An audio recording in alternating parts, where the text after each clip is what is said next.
Leo tuchukue muda kujifunza neno la Mungu lenye kichwa cha mahubiri, Biblia na familia ya mbinguni. Mungu amewatuma manabii wake katika kila enzi na kuwaruhusu kutimiza jukumu la wajumbe wanaowasilisha mapenzi ya Mungu. Leo ni vivyo hivyo na sisi.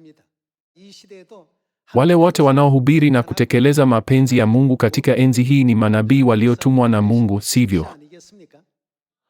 Leo tujifunze kuhusu mapenzi ya Mungu ya kuwaokoa wanadamu na jinsi mapenzi ya Mungu yalivyotabiriwa na kuandikwa katika Biblia kwa ajili ya wanafamilia wetu wote wa mbinguni ambao sasa wanafanya ibada pamoja ulimwenguni kote.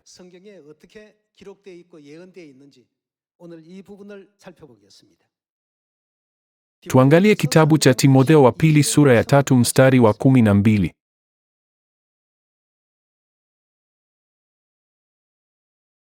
Tuone mstari wa 12.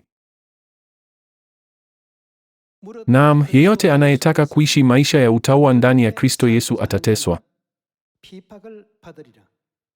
Mstari wa 13. Lakini watu waovu na wadanganyaji watazidi kuwa waovu, wakidanganya na kudanganyika. Bali wewe, udumu katika yale uliojifunza na kuyaamini kwa uthabiti, ukitambua ya kuwa ulijifunza hayo kutoka kwa nani,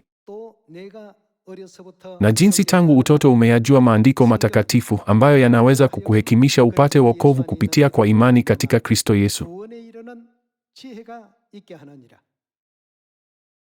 Maandiko yote yamevuviwa na Mungu na yafaa kwa mafundisho, kwa kuwaonya watu makosa yao, kwa kuwaongoza na kwa kuwafundisha katika haki.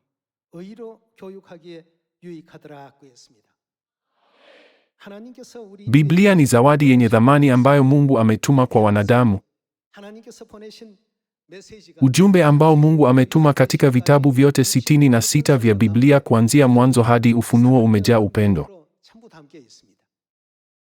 Mambo tunayopaswa kuwa waangalifu kwayo, mambo tusiyopaswa kufanya, mambo tunayopaswa kufanya, sifa tunazopaswa kuwa nazo, na sheria za Mungu tunazopaswa kuzishika, haya yote yameorodheshwa kikamilifu katika Biblia. Haya yote ni kwa ajili ya wokovu wetu.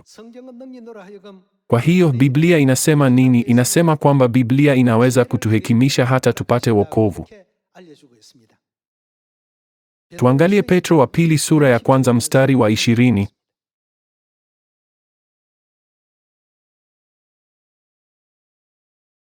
Sura ya 1 mstari wa 20.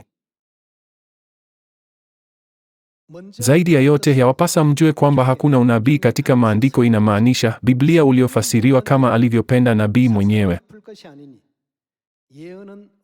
Kwa maana unabii haukuja kamwe kwa mapenzi ya mwanadamu, bali watu walinena yaliyotoka kwa Mungu wakiongozwa na Roho Mtakatifu. Biblia si andiko lililoandikwa kwa msingi wa mawazo au maoni ya wanadamu, badala yake ni vitabu 66 vya maandiko kama tulivyo navyo leo, vilivyoandikwa kwa uaminifu ili kuwasilisha mapenzi ya Mungu na neno lake hasa kama lilivyotolewa. Ingawa baadhi ya masimulizi katika Biblia yaliandikwa kwa tofauti ya mamia au maelfu ya miaka, vipi kuhusu maandishi haya yote?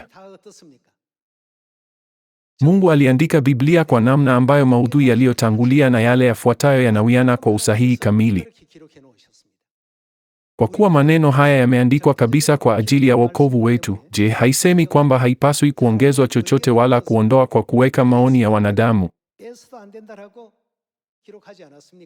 Hebu tuangalie kifungu hicho. Tuangalie kitabu cha Ufunuo sura ya 22 mstari wa 18.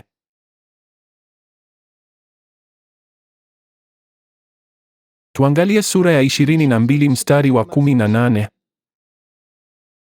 Namwonya kila mtu asikiaye maneno ya unabii wa kitabu hiki. Je, kitabu hiki hakimaanishi Biblia? Mtu yeyote akiongeza humo chochote, mtu yeyote akiongeza chochote katika maneno ya unabii wa Biblia, Mungu atamfanya nini? Mungu atamwongezea mapigo yaliyoandikwa katika kitabu hiki. Kwa hiyo hatupaswi kuongeza mambo ambayo hayamo katika Biblia. Inasema nini kingine katika mstari wa 19? Kama mtu yeyote akipunguza humo chochote katika maneno ya unabii wa kitabu hiki. Kupunguza inamaanisha kuondoa. Tukiondoa Mungu atamwondolea sehemu yake katika ule mti wa uzima na katika ule mji mtakatifu ambao habari zake zimeandikwa katika kitabu hiki. Maneno ya Biblia yana vipengele muhimu sana ambavyo hatuwezi kuongeza wala kupunguza tupendavyo. Kwa kuwa kila sehemu ya maandiko ni muhimu na ya lazima kwa ajili ya wokovu wetu, Mungu amewapa wanadamu vitabu 66 vya Biblia. Leo makanisa mengi yanasisitiza kwamba kila moja yao liko sahihi. Ufalme wa mbinguni si mahali tunapoweza kuingia kulingana na madai yetu wenyewe. Je, wokovu na ufalme wa mbinguni haupatikani katika kuliweka neno la Mungu katika vitendo? Siku hizi makanisa mengi yanayotuzunguka humwabudu Mungu Baba tu, lakini Mungu anatuambia tufanye nini katika Biblia? Jibu linaweza kupatikana kwa urahisi na wepesi tukithibitisha kupitia Biblia. Walakini bila kuthibitisha kupitia Biblia, baadhi ya watu husema kile mtu mwingine anachoamini au kufuata lazima kiwe si sahihi. Kama wakitenda kwa namna hii, hakuna tofauti na wao kuzuia njia yao ya kuupokea ukweli wa Mungu. Kwa hiyo, mtu yeyote hapaswi kuwa na mawazo mgando. Vipi kama mtu anayejua njia anatuonyesha njia sahihi? Vipi kama njia tuliyotembea jana ilikuwa njia isiyo sahihi?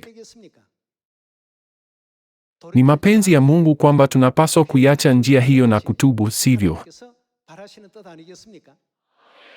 Ijapokuwa kuna Mungu Baba na Mungu Mama katika Biblia, watu wanapuuza maneno ya Mungu. Msiongeze wala kupunguza katika Biblia. Huu ndio uhalisi wa imani ya watu leo.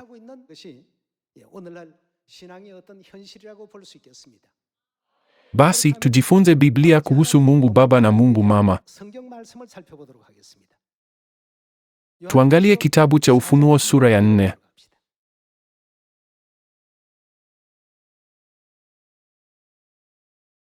Ufunuo sura ya 4 mstari wa 11.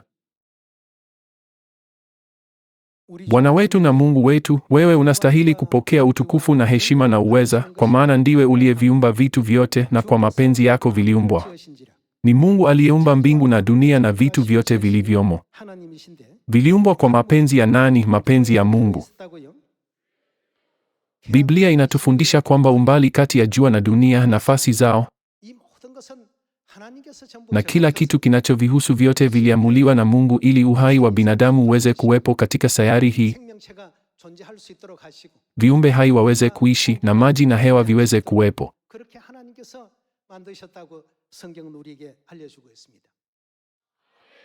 Imeandikwa, kwa maana ndiwe uliyeviumba vitu vyote na kwa mapenzi yako viliumbwa na vimekuwako.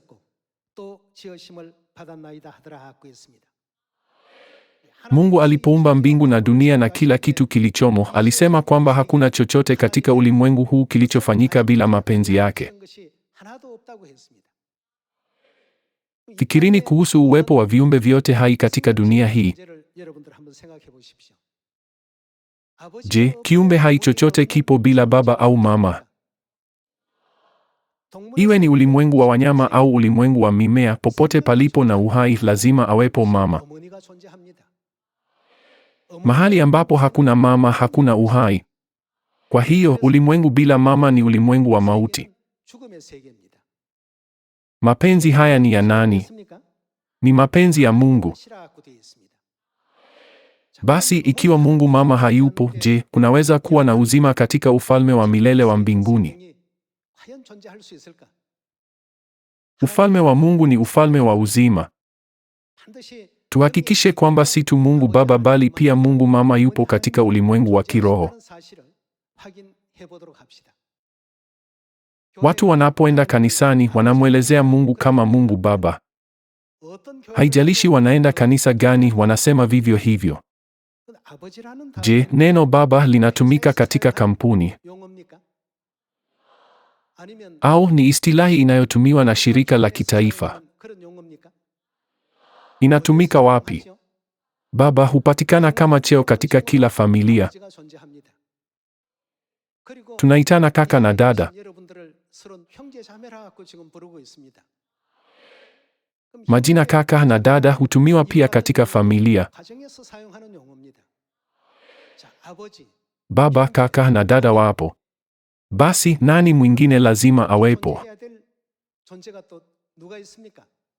Kuna watu wengi wanaosema lazima awepo mama katika familia ya duniani na kusisitiza kwamba hakuna mama katika familia ya mbinguni na katika ulimwengu wa kiroho. Hapa jambo muhimu sana la wokovu liko hatarini. Mungu ni Baba yetu. Si cheo ambacho kanisa limechagua kiholela, bali jina linalofundishwa katika Biblia. Tufungue kitabu cha Mathayo sura ya 6.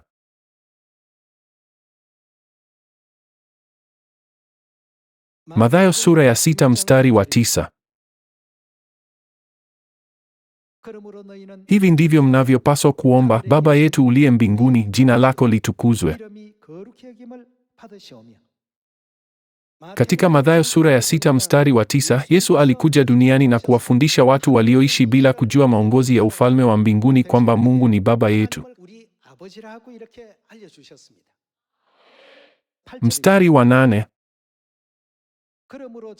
Msiwe kama wao, kwa sababu Baba yenu anajua kile mnachohitaji kabla hamjamwomba.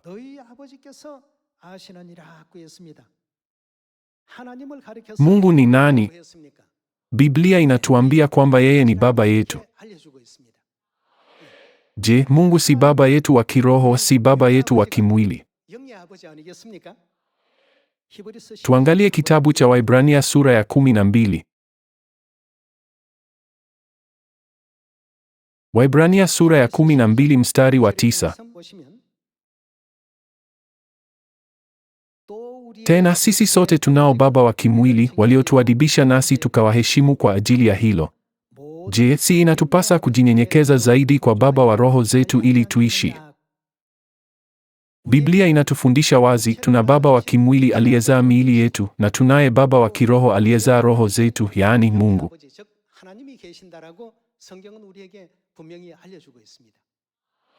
Je, Biblia si neno la ukweli? Je, neno ukweli lenyewe halimaanishi kitu ambacho ni hakika? Yeye ambaye yupo katika ulimwengu wa kiroho kama Baba ndiye Mungu wetu. Je, cheo baba si cheo kinachotumiwa na watoto ambao wamerithi mwili na damu yake? Baba hurejelea mwanaume aliye na watoto. Kwa kuwa Mungu ameandika mambo haya yote katika Biblia, lazima tusiongeze wala kupunguza chochote kutoka kwayo.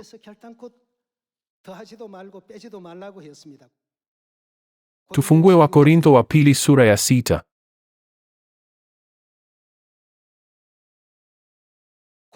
Wakorintho wa pili sura ya 6 mstari wa 17. Kwa hiyo tokeni miongoni mwao mkatengwe nao, asema Bwana. Msiguse kitu chochote kilicho najisi, nami nitawakaribisha. Mimi nitakuwa Mungu, atakuwa nani kwetu, Baba kwenu. Nanyi mtakuwa sisi, tutakuwa nani, wanangu na binti zangu, asema Bwana Mwenyezi. Hivi ndivyo Mungu alivyoanzisha uhusiano wetu naye, kama ule wa baba na watoto wake. Baba, wana na binti ni vyeo vinavyotumiwa katika familia. Walakini makanisa yote leo yanaielewa Biblia hadi hapa tu. Basi je, kuna jambo jingine lolote katika Biblia kuhusu mama? Tufungue kitabu cha Wagalatia sura ya 4.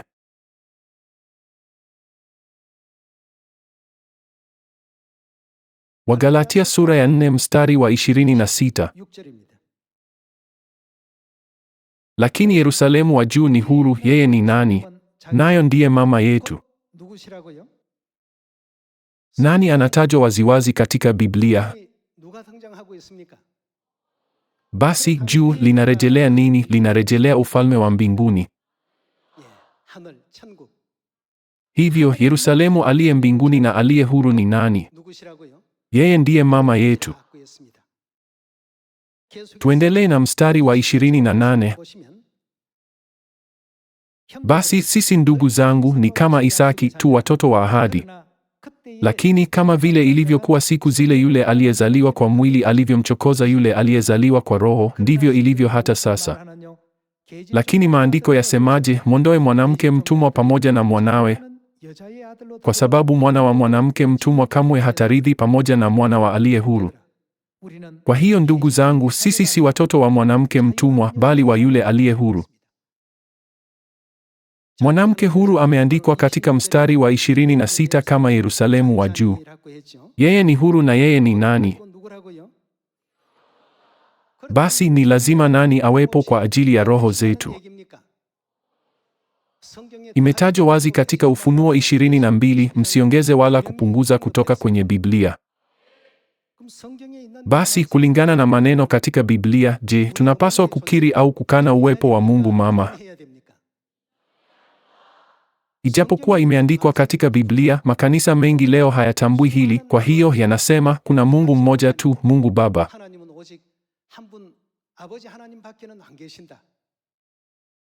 Ulimwengu wa wanyama na ulimwengu wa mimea duniani uliumbwa na Mungu kwa ajili ya mapenzi yake.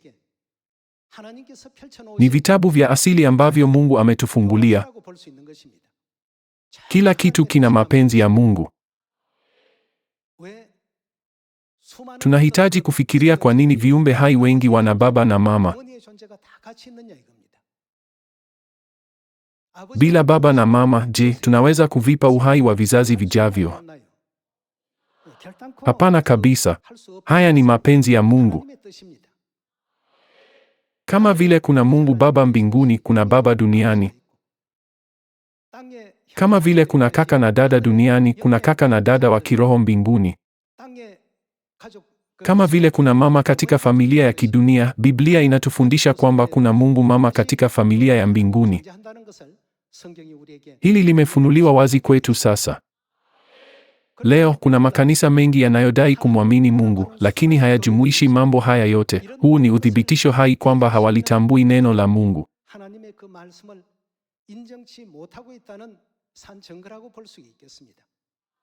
Wagalatia 4:26 haikuandikwa na mimi. Si kitu mlichoandika. Watu walioongozwa na Roho Mtakatifu walipokea maandishi haya yote kutoka kwa Mungu. Basi tunapaswa kumwelewaje mama yetu katika Wagalatia sura ya 4 mstari wa 26, Yerusalemu wa juu ni huru, nayo ndiye mama yetu. Tuangalie kitabu cha Mwanzo sura ya 1.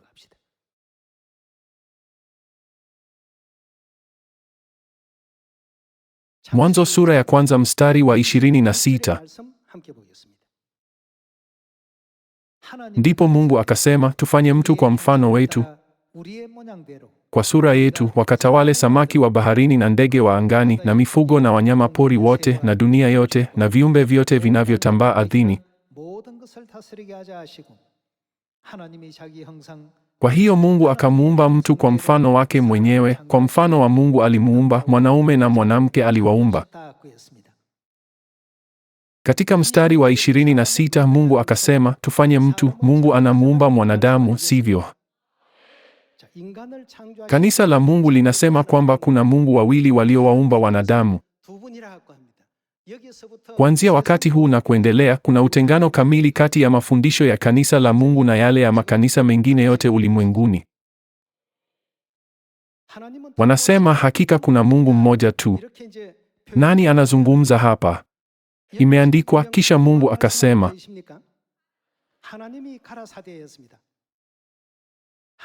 Mungu akasema, tufanye mtu kwa mfano wetu, kwa sura yetu.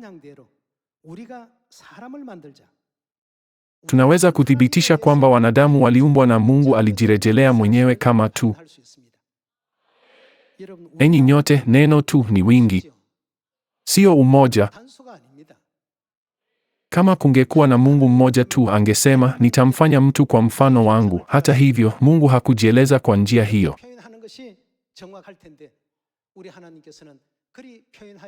Badala yake, Mungu alisema, tufanye mtu kwa mfano wetu, kwa sura yetu.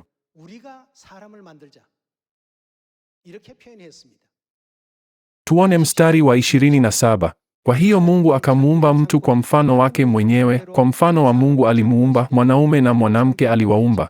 Nani waliumbwa? Mwanaume na mwanamke. Mungu akasema, tufanye mtu kwa mfano wetu, kisha mwanamume mmoja na mwanamke mmoja waliumbwa.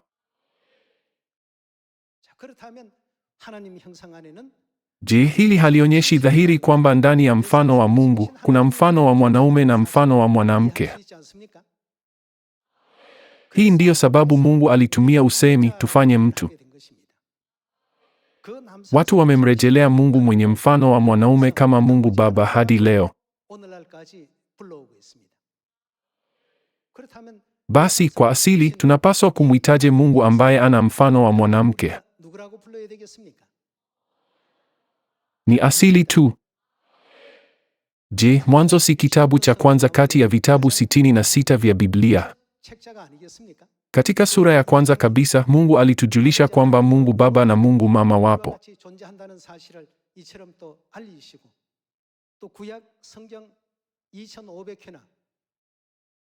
Zaidi ya hayo, katika Agano la Kale takribani mara 2500 Elohim ilitumiwa kama neno kwa ajili ya Mungu. Je, ni kwa sababu hakuna nomino ya umoja ndiyo maana Elohim ilitumiwa? Hapana. Biblia inapotumia nomino ya umoja kurejelea Mungu mmoja ni Eloa. Kama vile nomino ya umoja inavyokuwa wingi ukiongeza herufi nes mwishoni mwa neno, vivyo hivyo ukiongeza im baada ya neno Eloa inakuwa wingi.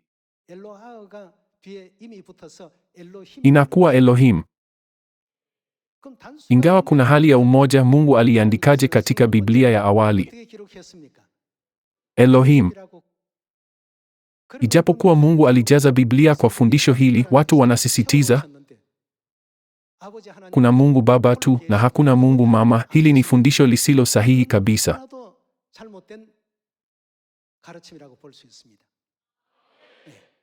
Tuangalie kitabu cha Yohana wa kwanza sura ya 2 mstari wa 25.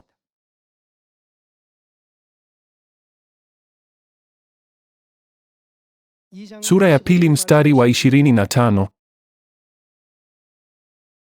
Hii ndiyo ahadi yake kwetu. Alituahidi nini? Yaani uzima wa milele.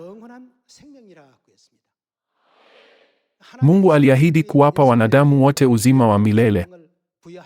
Kuhusu swali uhai hutoka kwa nani, wanasayansi wa maisha katika karne ya 21 wamefikia hitimisho dhahiri.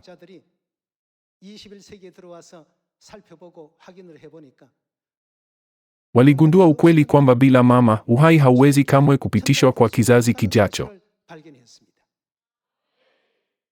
Kwa hiyo ndani ya uumbaji wote wa Mungu alianzisha kanuni kwamba palipo na baba lazima pia awepo mama.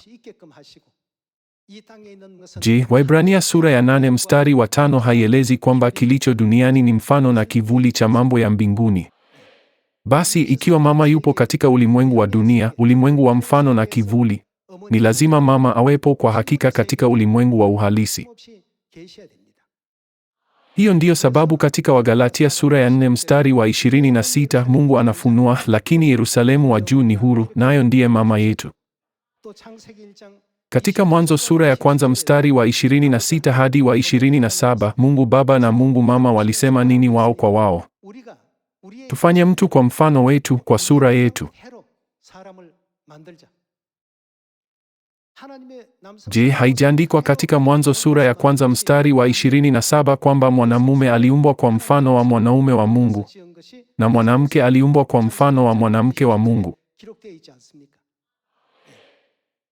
Kwa hiyo, uwepo wa mwanaume na mwanamke katika dunia hii unashuhudia kwamba Mungu Baba na Mungu Mama wapo mbinguni. Kama kungekuwa na baba tu na hakuna mama, uhai usingekuwepo kamwe. Ulimwengu wa uzima haungeweza kuwepo. Ufunuo sura ya 4 mstari wa 11 inathibitisha kwamba Mungu alifanya kila kitu kwa njia hii kulingana na mapenzi yake. Hivyo, ulimwengu huu wa uzima ulitolewa kwa wanadamu kama karama kabisa kwa mapenzi ya Mungu. Basi, kwa kuwa ufalme wa Mungu ni ufalme wa uzima, Mungu Mama lazima pia awe katika ufalme wa mbinguni, sivyo? Ulimwengu bila Mungu Mama ni ulimwengu wa mauti. Katika dunia hii kuna spishi zisizohesabika za wanyama na mimea. Iwe katika ulimwengu wa mimea au ulimwengu wa wanyama, ulimwengu bila mama ni ulimwengu wa mauti.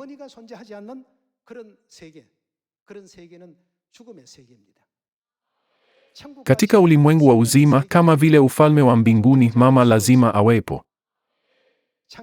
Tukiangalia Mwanzo sura ya kwanza mstari wa 26, nani alikuwepo hata kabla Mungu hajaumba wanadamu wa kwanza, Adamu na Eva? Je, Mungu Baba na Mungu Mama hawakuwepo? Kupitia Mwanzo sura ya kwanza, Mungu tayari ametufunulia ufalme wa mbinguni ambapo wote baba na mama wapo. Tumefundishwa kuelewa na kuyakubali maneno ya Mungu katika Biblia kama yalivyo, bila kuongeza wala kupunguza hata kidogo. Kwa hiyo, ingawa watu husema Mungu Baba pekee ndiye anayekuwepo na si Mungu Mama, lazima sote tuelewe kwamba mafundisho yao ni ya uongo kabisa.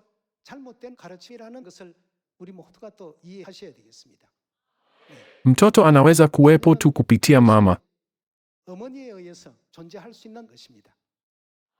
Hii ndiyo sababu kuhusu wakati ambapo watoto wote waliopotea wa mbinguni wanapatikana, Mungu alisema, nitawakusanya kama vile kuku akusanyavyo vifaranga wake chini ya mabawa yake. Kwa kuwa Yesu alitumia mfano huu, hebu tuchukue muda kutafakari maana yake. Jogoo mara chache huwakusanya vifaranga wake pamoja. Adui anaposhambulia, wao huwalinda tu vifaranga na basi. Hata hivyo, vipi kuhusu kuku jike? Ndege anayewinda anapozunguka juu ili kunyakua kifaranga, mama kuku kwa silika huhisi hatari kwa watoto wake na hutoa kilio cha dharura.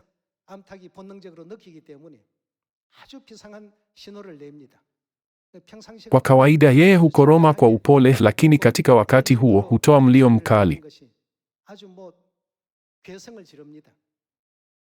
Vifaranga wote humkimbilia mama yao wanaposikia kilio hiki. Mama hutanua mbawa zake kadiri iwezekanavyo, akiwakusanya vifaranga wake wote kwa usalama chini yake. Wakati huo hata ndege mwinda hathubutu kushambulia vifaranga. Ingawa mwindaji anajua kwa kawaida kuku ni dhaifu zaidi, hathubutu kumshambulia mama anayelinda watoto wake kwa sababu atawalinda kwa uhai wake wote. Mifano hii inatusaidia kuelewa kwamba nyuma ya maongozi ya Mungu yanayotenda kazi katika uumbaji wote, lipo kusudi lake la kuunda ulimwengu wa duniani ili kufunua ulimwengu usioonekana na wa kiroho kama uhalisi ambao ni ufalme wa mbinguni. Leo kuna makanisa mengi sana karibu nasi. Ni vizuri kumwamini Mungu, lakini alisema matokeo yatakuwa nini ikiwa mafundisho ya Biblia yanafundishwa kimakosa au bure?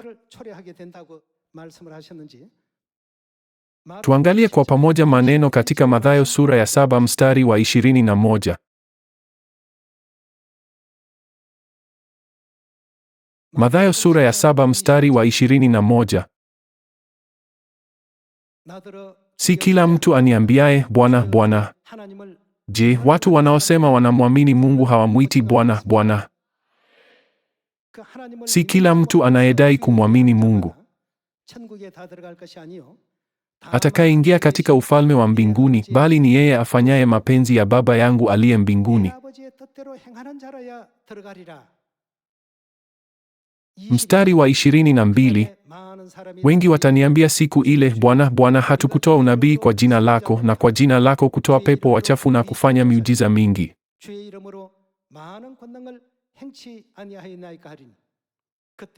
Ndipo nitakapowaambia wazi, sikuwajua kamwe.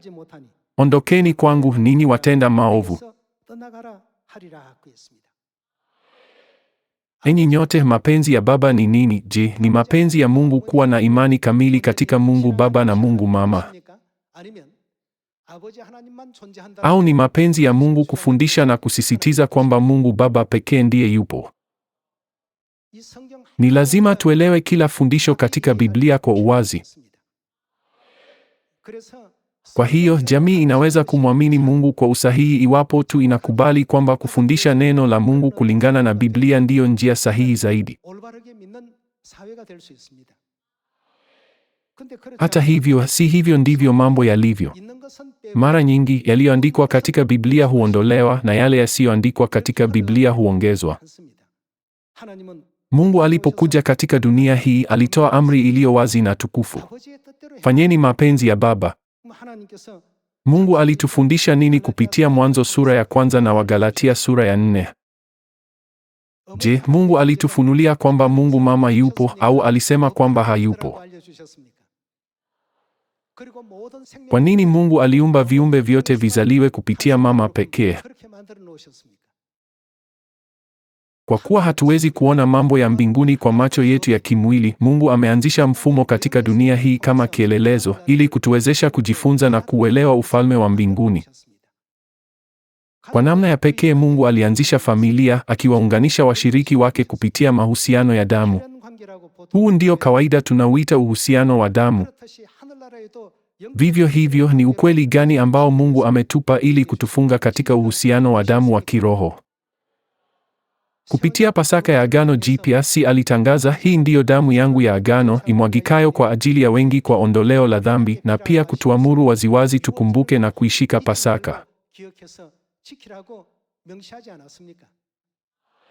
Walakini makanisa ya leo yanashindwa kushika hata Pasaka ya Agano Jipya, kweli yenyewe ambayo Yesu aliitamani sana na kuamuru. Ni lazima tuhubiri kweli hizi zote ulimwenguni kote, katika Samaria na hadi miisho ya dunia. Katika Timotheo wa pili sura ya 3 inasema nini kitawatokea wale wanaotaka kuishi maisha ya utauwa katika Kristo? Je, haitufundishi kwamba tukijaribu kuishi maisha ya utauwa katika Kristo kwa imani inayotuongoza kwenye ufalme wa mbinguni, hakika tutakabili ugumu fulani kutoka kwa wale wanaotuzunguka? Watu wanaposhika ibada ya Jumapili na Krismasi, wengine hufikiri hilo lazima liwe kanisa, walakini tunaposema tunashika Pasaka na siku ya Sabato, tunamwamini Mungu Mama, mwitikio wao huwa ni nini? Hilo si kanisa la ajabu. Si la ajabu hata kidogo. Kwa mtazamo wa Mungu, hili si ndilo kanisa linaloshikilia imani sahihi na kamili zaidi. Hii ndiyo sababu Petro na Paulo walihudhuria kanisa hili. Ni kanisa lile lile ambalo Yesu alilianzisha. Haijalishi jinsi ulimwengu unavyoweza kututazama, hukumu ya ulimwengu ni tofauti na ya Mungu. Na mzae matunda mengi mazuri ya Roho Mtakatifu. Ninaomba kwamba watoto wote wa mbinguni na kila Sayuni watasimama imara machoni pa Mungu. Asanteni sana.